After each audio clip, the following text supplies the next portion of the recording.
Okay, since 2010, 8 of 2010, I've been sober and clean. The fellowship, sponsorship, and service work has kept me sober all this time, and I'm thankful for that.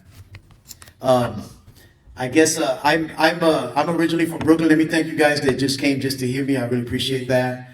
This is really a miracle, and it's a real blessing to take a mess and be able to share it and turn it into a message. I'm really grateful for that. I'm really truly grateful for the gift of desperation.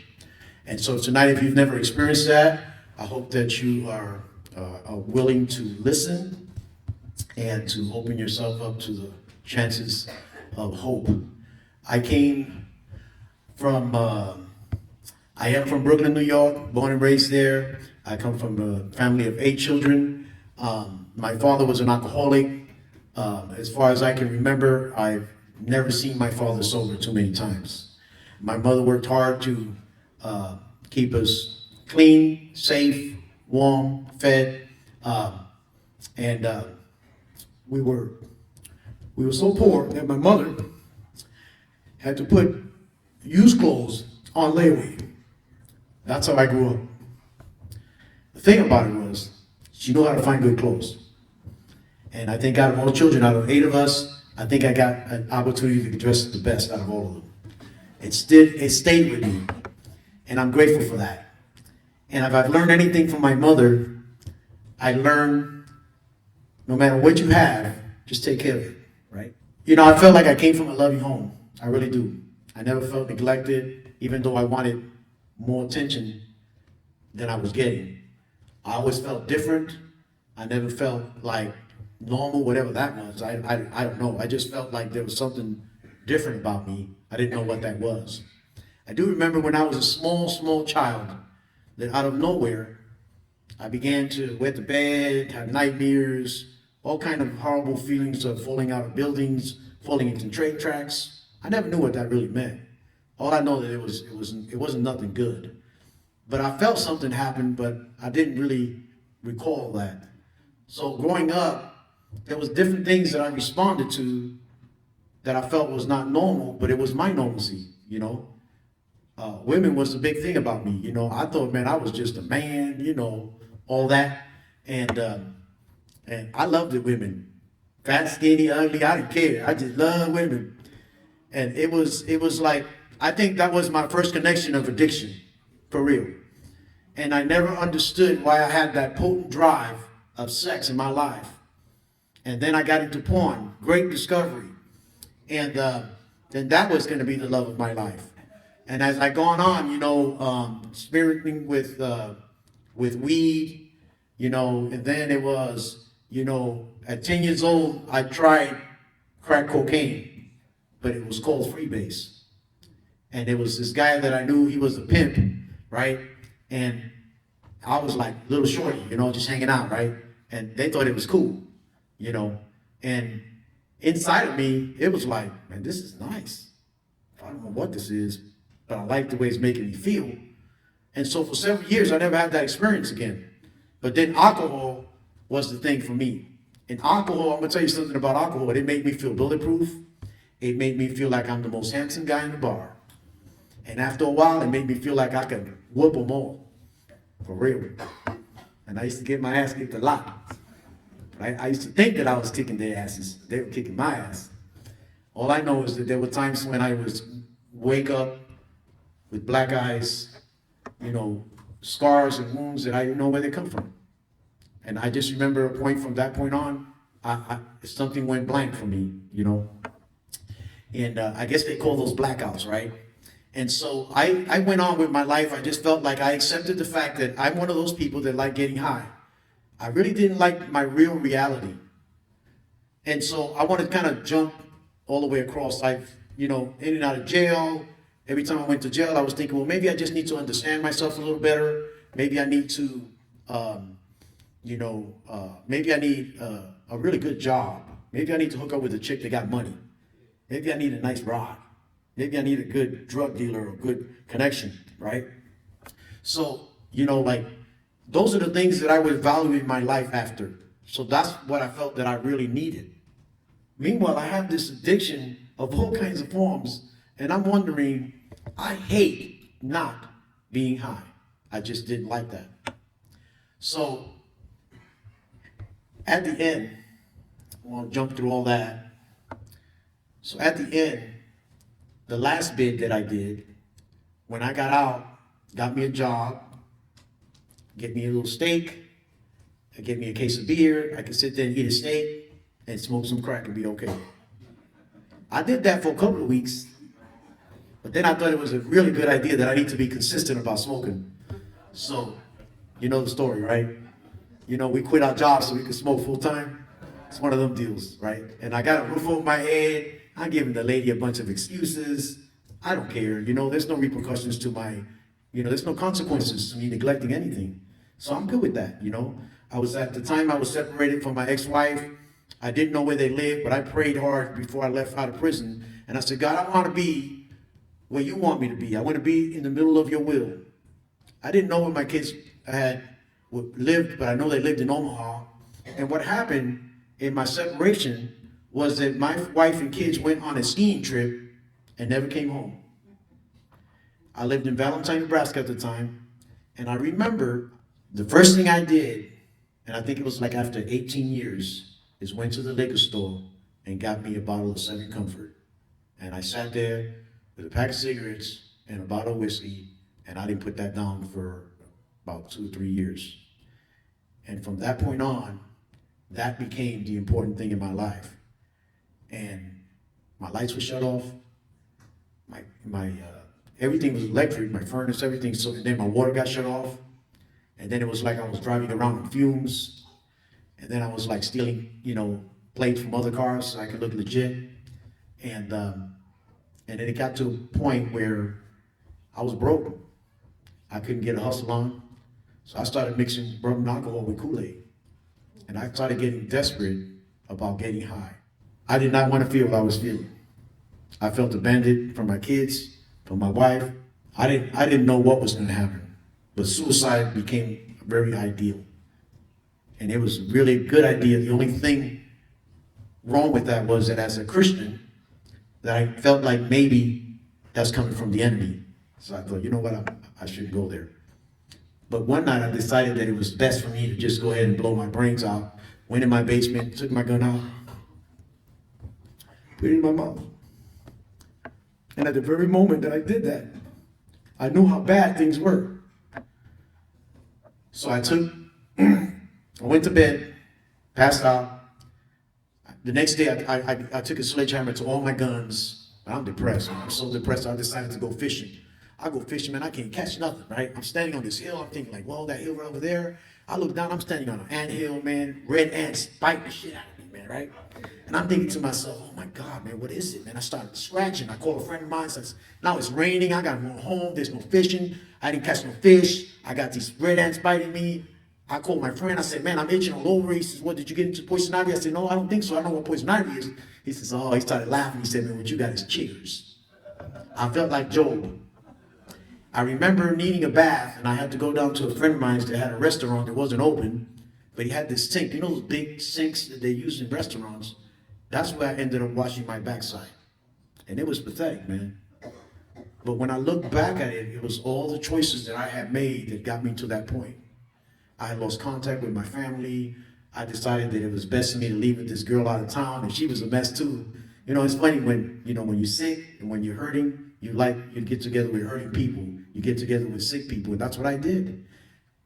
Well, to make a long story short, I caught a case with that girl, ended up in prison, and when I came out, started the same old thing, just a little bit at a time, you know. By the time I got to where I was drinking and driving quite a bit, that was the thing. I never hanged out in bars until I got to Omaha, and then I never understood that why when I went to the bar, I'm going to have one drink, and I can't stop there. And then I said to myself, shit, I'm from Brooklyn. This is how we roll. We don't roll halfway, right? You know, like I just like telling myself some stupid lies, man, that makes me justify to go ahead and do what I do. And then when other people don't do it, from Omaha, I said, well, these Omaha people ain't about shit, right? And then they're closing the bar. I'm like, Man, I can't believe these fools are closing the bar. Well, what the hell did you think, Carlos? Did you think they're going to leave it open longer for you? Hey, could you just turn that back, the last drink, like last call, can you make it at 3? Shit like that. And I would really believe stuff like that. But the number one thing for me was that when I drank, I numbed my conscience so that I can go get what I really wanted. And so when somebody said to me out of the big book that I have a twofold disease, I said, shit, I ain't got no damn disease. But when they broke it down to me that I have an obsession of the mind and an allergy of the body, that made sense to me.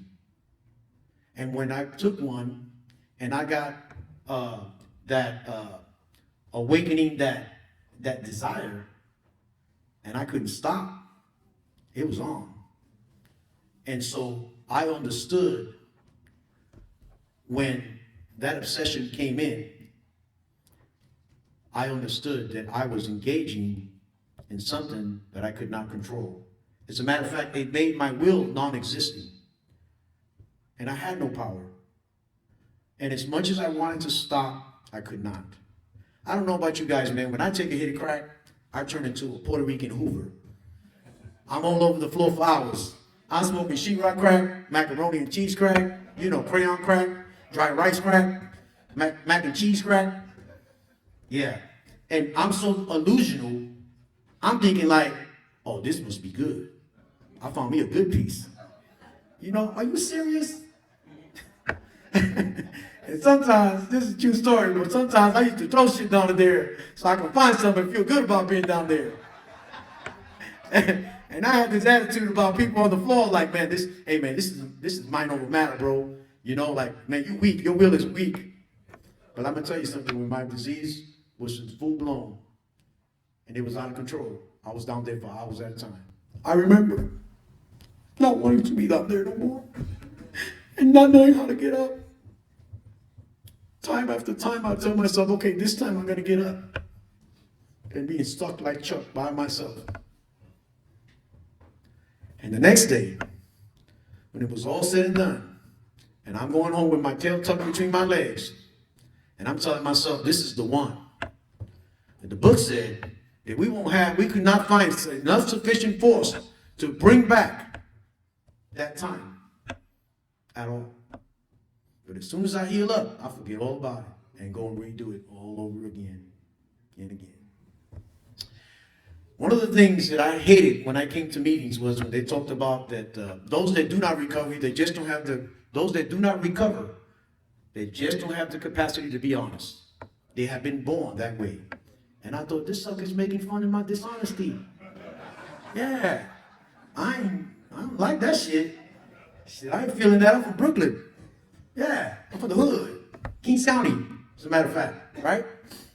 Well, I heard it enough that I walked away one day saying, you know what, maybe I need to get honest. Maybe my life is really unmanageable. And I began to think about, in my best effort, how has that worked for me? What has that accomplished for me, right?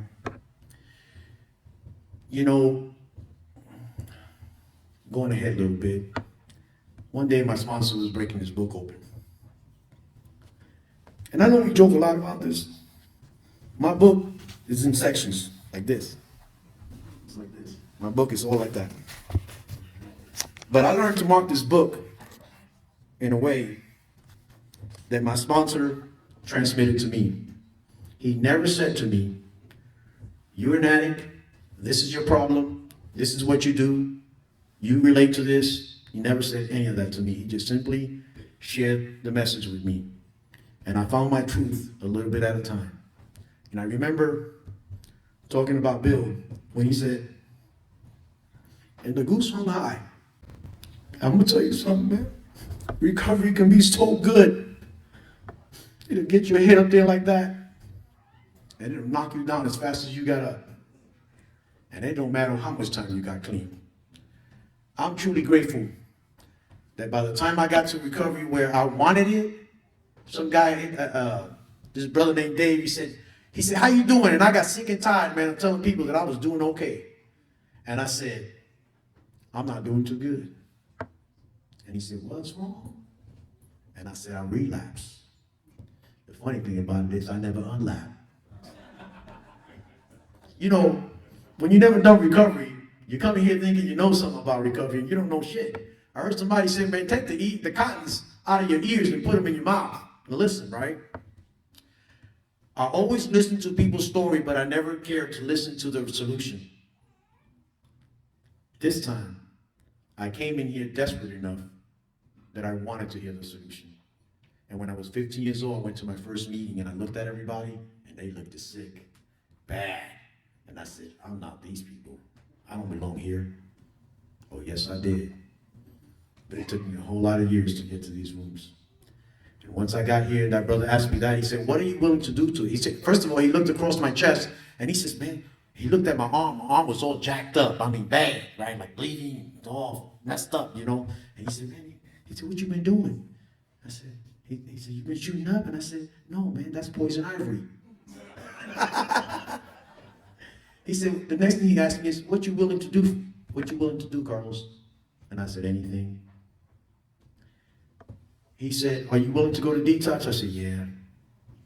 He said, are you willing to go right now? I said, yeah. He said, okay. He called, I remember calling Willie over. He said, hey, Willie, man, this guy, you know, he's ready, blah, blah, blah. We talked and he said, okay, man, don't try to set things up and get yourself together and just go. Man, I locked myself in my house for 2 weeks.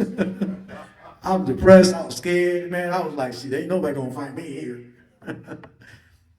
But 2 weeks later, I remember getting my drink on because I'm going to detox. And my wife come out and said, hey, this ain't no party, let's go. I'm serious. I went, and I remember standing there at the detox building, waiting for them to call me in. And I had money in my pocket. And I could hear that rock calling me, man. And inside of me, I said, I don't want that no more. Because I didn't want the end result. I knew I had a good time in the beginning, but I always end up the same. Stuck with the one-mores, no more money, you know, going pitiful, incomprehensible. That was me. That was my story. A frosty emotional pill seldom suffices. Man, when I heard that, I can relate to that. I can relate to that. My sponsor came, first time he came meet with me, I said, come on in. He said, man, I'm thinking this thing is about church, right? So I got to pull out my Bible and shit. And I was like, look, my name's right there in gold. You see that? Carlos Rodriguez. He said, that's cool. He said, man, yeah, man, it's in gold. I said, gold? Carlos Rodriguez. He said, that's good. Well, I started spitting out some word of God, you know, and scriptures that I memorized and stuff, you know. And he said, oh, that's good. It sounds like you know quite a bit about the scriptures, you know. But let's put that aside. Let's break this other book open. And I remember telling him, you know, when I first got sober, man, I was a dry drunk. I remember telling him, man, don't bring that shit in here, man. Don't bring no bullshit in here, man. Because I can get that in the street for free. And I remember my sponsor humbly saying, all right, let's open this book up. And the humility that was displayed just stopped me in my track. And there was no argument. There was no nothing. It was just like getting this book.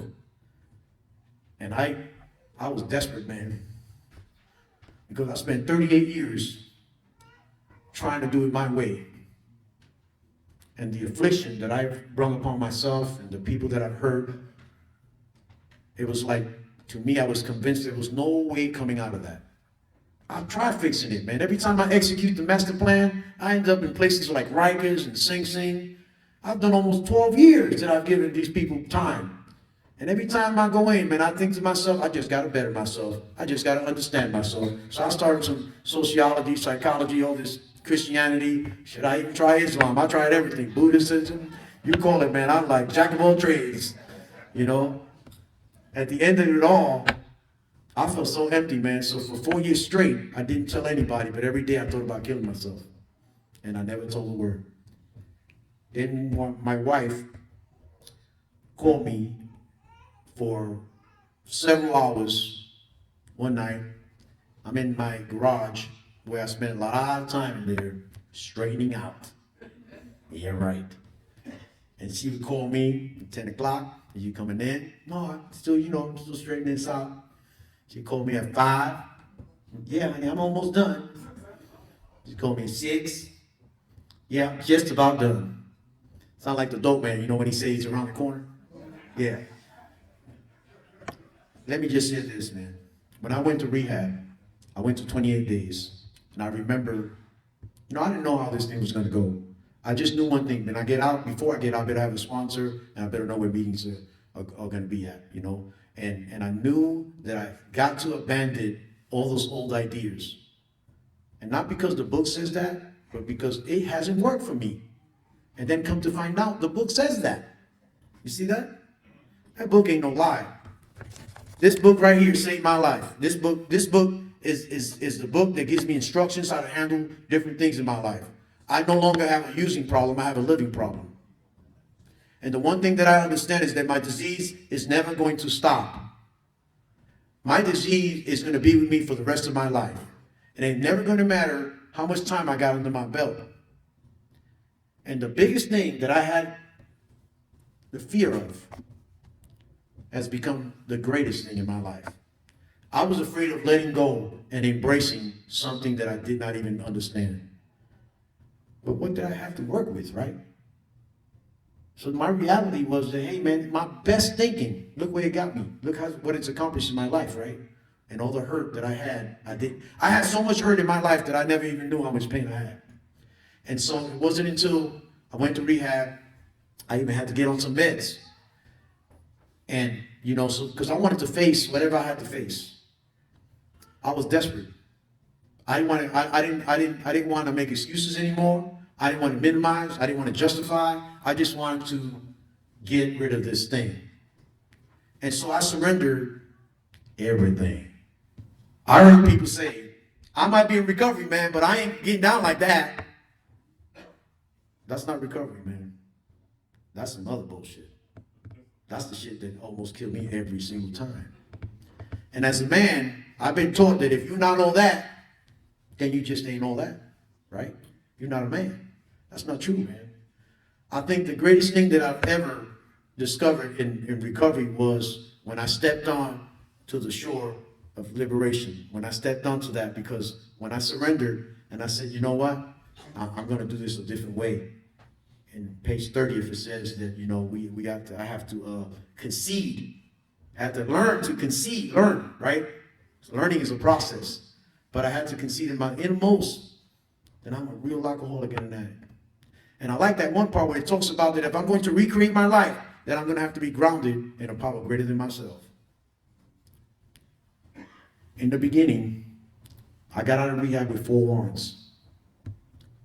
I wanted to face it, man, right now. I'm tired of running. I ain't making excuses. Where you been, Mr. Rodriguez? I said I was in this program. So you finished it? Yeah, congratulations. I never had that experience before. Then I finally got to the one without on probation, And he says, well, Mr. Rodriguez, we've been looking for you. Where you been? I said, I went to this program. He said, really? I said, yeah, you anything else? And the district attorney, he says, well, Mr. Rodriguez is not here with proper presentation. And he said, Mr. Rodriguez, you got anything to say? And I said, yes, sir. I said, let me apologize. First of all, I don't need a lawyer to tell the truth. Never talk like that in the courtroom. I always relied on my lawyers to get me out of trouble. And if they didn't lie good enough to get me out of trouble, I filed them and get another person. He asked me, he says, anything else? And I said, I want to apologize to the court for minimizing, justifying, and outright lying. The truth is that I have a problem.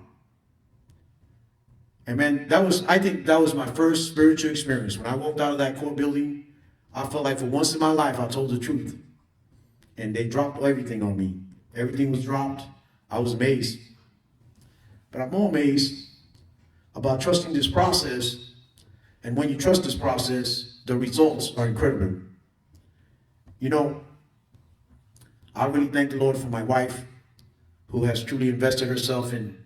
She wrote me a card for 29 days. She wrote me a card, and every day I had a card to read while I was in rehab. That was great support. When I got to graduation, and your people that show up, they get to say a little something. My wife said, I just hope he's not hurrying up.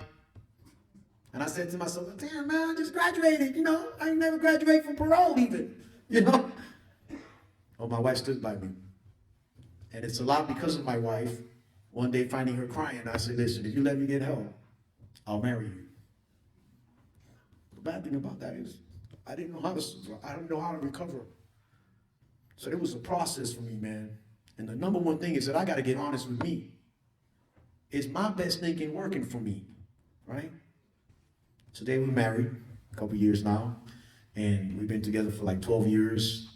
And every once in a while, I think I'm running something, and then I found out I'm not. And then I tell people that I'm the king of my house, but I do what the queen says. And it took a process, and it took some experiences, some arguments, to realize that, man, you a fool, Carlos. Like, I'll be saying something, and I'll be like, man, you got to see it my way. And my wife is simply sticking to what she sticks to. And I'm going like, but you need to see it this way. And you know, this thing works so good.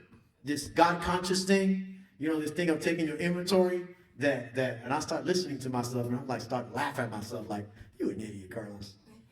And this program taught me how to laugh at myself, you know, about some of the things that I take so serious. It ain't that serious, Carlos. And you're not Mr. Righteous. And when I'm looking down at somebody, I have to check myself, because that's not recovery, that's not godly, that's not a good example, right? But this program talks about taking your own inventory, right? It talks about having a personal, intimate relationship with a power greater than yourself, right? Who I choose to call God. Now, some of us, we don't go to church. That's okay, man. Are you sober or are you clean? Right? You know, I don't, God help me to ever think that I got this thing. Because all I have is a daily reprieve contending on my spiritual maintenance. That's what I have. And you know, I've been around long enough, and you know, I want to thank for those of you that traveled from different states, and I met you in the beginning. You guys showed me some love, like real shit. And that was blowing my mind. I was like thinking, like, could they really be that real? Yeah, they are that real. And they're still my friends. Daryl, appreciate you, man, your wife. You know, there's some people here, Brian, you know, solid people, man. They've been doing this for year after year, you know. And I've learned to have long relationships in this process. And I've seen some people get cocky and start thinking, look, man, I'm too busy, man. I got responsibilities, blah, blah, blah. Next thing you know, they're not going to meetings that many times. And then next thing you know, it's like you hear something really jacked up and go, what? You know? It happens. It does. And it reminds me, Carlos, don't you ever think you got this thing. Don't you ever think you got this thing. So, this is the solution for me. Just stay honest with yourself, Carlos. Don't ever think you got this thing. By the way, I had a jacked up car that had a headlight that belonged to another car, plates that belonged to another car, a bag of potato chips, you know, for a brake light. I did. And I wanted to drive that sucker so bad because they had nice, clean windows. My glass was clean. And I painted it black in the sun. That's how smart I was, right? But I looked at that car and I said, you know what? I'm going to trust God and I'm not going to get into that car. My parole officer, he said, Carlos, you look like one of those guys I'm not going to have any trouble with you. And I said, really? He said, yeah, man, I just talked to this guy, man, driving around with no license. And I'm thinking to myself, this guy don't know. I just drove like 2 blocks and I parked 2 blocks away so he don't see me. Look, today I drive a 2013 Toyota Tacoma. I got like several cars. All this equipment that you see, all the equipment you see is mine, okay? The CA sign, I made that. I made these things. You know why? Because I want to give back to my fellowship. I want to be part of the solution. I want to help other people find the hope that I found.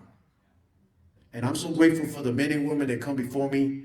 They have a particular type of humility that I need to be reminded that I need to have in order to continue. And the one thing I learned is no matter what money or things that I have or things that I have done, okay, that's not what gives me recovery. Recovery is an inside job, right? So when the book says contending on my spiritual maintenance, that's what it means. It doesn't mean anything else. It means that I have to bow down to this power greater than myself on a daily basis. Does it mean that I'm going to get it right every time? I don't get it right every time, by the way, guys. I don't. There's sometimes I wish that it was legal to choke the shit out of some people.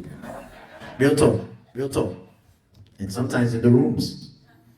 But I got people around me that display and remind me, because of the way they display their recovery, that we, the book says it very clear that we are people that normally wouldn't mix. And if you read working with others, it ain't talking about working with people that ain't sick. It's talking about people that are sick. And I'm the sickest one of them all. And I got to be humble and be willing to be loving and tolerant. Loving and tolerant. How much? As long as you're breathing. Right? Because some people, man, hurt people hurt people. And so the thing is that, it was a power greater than myself, like the book says. If I'm going to recreate my life, I'm going to have to be grounded in a power greater than myself. So it's not dependent on my relationship with my sponsor or going to meetings. It's about getting real. And yes, please get grounded in this book. And yes, your sponsor is important and plays an important role in your life. And that means that I call my sponsor before I make stupid decisions or decisions, period. Or just say, hey, sponsor, man, I kind of been looking at this. I'm going through this. I've gone through some of the worst things in my life in recovery.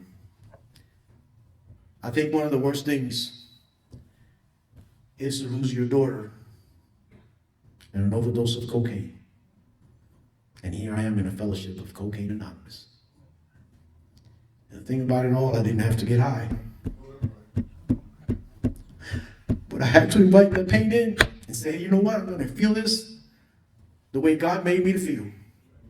And the way I love, I'm going to feel it. And I locked myself in my garage. And I just found something to do in there and let it come. But at the end of the day, I didn't have to pick up over it. I didn't have to get high over it. I didn't have to act out on people over it. I just had to accept it. Right? It says acceptance is the key to all my problems. This book don't lie. But again, I want to thank the men and women who display this book in their character, not in their words. There's a difference. And our fellowship is not as big as other fellowships, but our fellowship's got some power. We're about this book. Cocaine Anonymous is about this book because the book has the recipe to recover. You feel what I'm saying? Man, I got some of the greatest things happening in my life. I since gotten my license to be a contractor. I'm bonded. I'm insured. I didn't have none of that stuff before.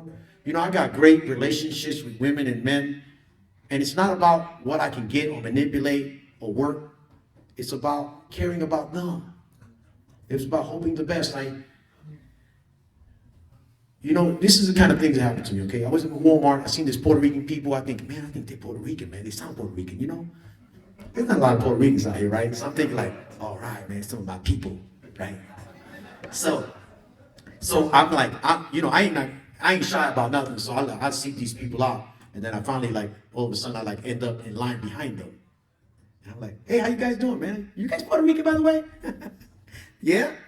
Matter of fact, my parents only been here 30 days. Really? Oh, wow, man. Hey, listen, man, I'm going to give you my business card, but I got it in my truck. And on my way to my truck,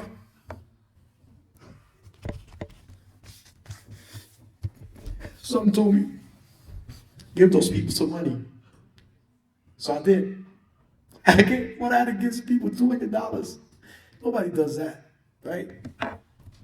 So I give the man $200, and then I say, here's my card, man, here's a little something, I don't know. I just do what I feel like I'm inspired to do this, right?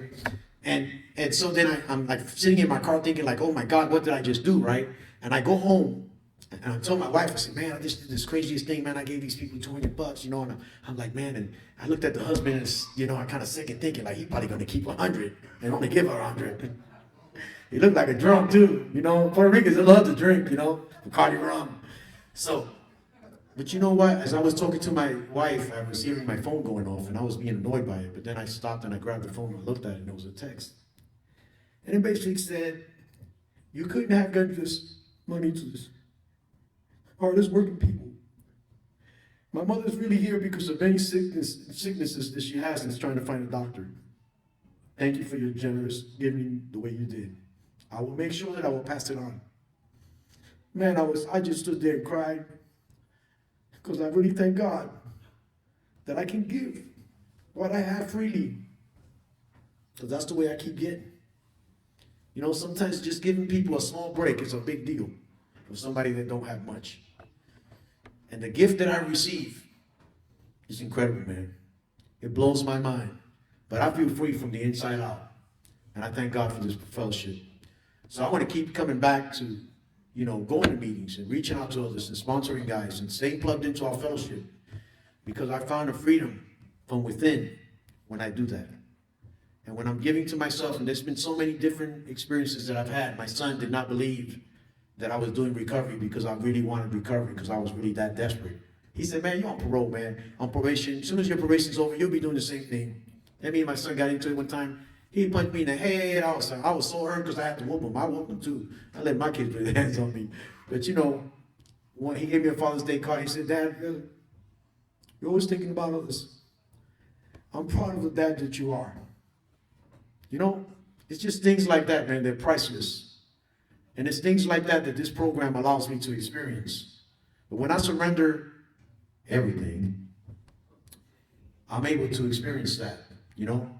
Like if you don't hold back anything, and I've learned not to hold back anything, and if I don't get it perfect, it's all right. Several times my sponsor had to tell me, Carlos, it's all right. Your higher power is going to give you another opportunity to get it right, right? And so there's many experiences I can tell you time after time where I have been able to experience this program in my life, and I know that it's real. And so, you know, this book, it's important that we open it, that I open it, and that I take it personal, and that I can find my experiences and relate to it, right? And then I mark these things down, and it says, rarely have you found a person fail who have thoroughly followed our path. So, I'm proud of being Cocaine Anonymous. I'm a professional musician as well. I play bars sometimes. You know what, man? I've never been tempted, not one time. But I know who I am, and I know what I suffer from, and I don't take it for granted. And the book says we're free people. We can go wherever we want. But of course, you know, I got a reason to be there. I don't just go hanging out because, hey, I'm not about to hang out, just to hang out. You know, sometimes I like to dance and things like that, And then my sponsor reminded me, he says, sometimes we like to go to old places and pull out some peculiar pleasures, steal some, right? See that? Right. So, I watch those behaviors because it's a matter of time and I can get back into it. So I'm going to continue working this process because this process has been good to me. And my higher power has blessed me and he showed me that he truly loved me unconditionally.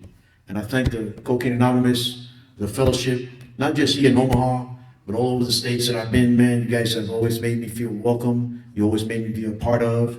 I'm proud of you guys, being my friends. I go to people, I let them know, hey, man, I know somebody over here, I know somebody over there, they're like, really, man, yeah, man, I know some real people over here, and I feel good about that, man, and so, without further ado, I just wanted to say that if you're in doubt, these things work when you work it, and, for me, it started with honesty, and then it went on with the steps, and each step provided me to be able to do something. And it was it's one step built on another step, and it just provided a means of the way I can, when I have problems, I can use those tools to help me, keep me in check, because I'm twisted, I'm not normal. The book said I'm not normal. I think I'm normal, but I'm not normal. So I want to thank you guys for listening. That's all I have.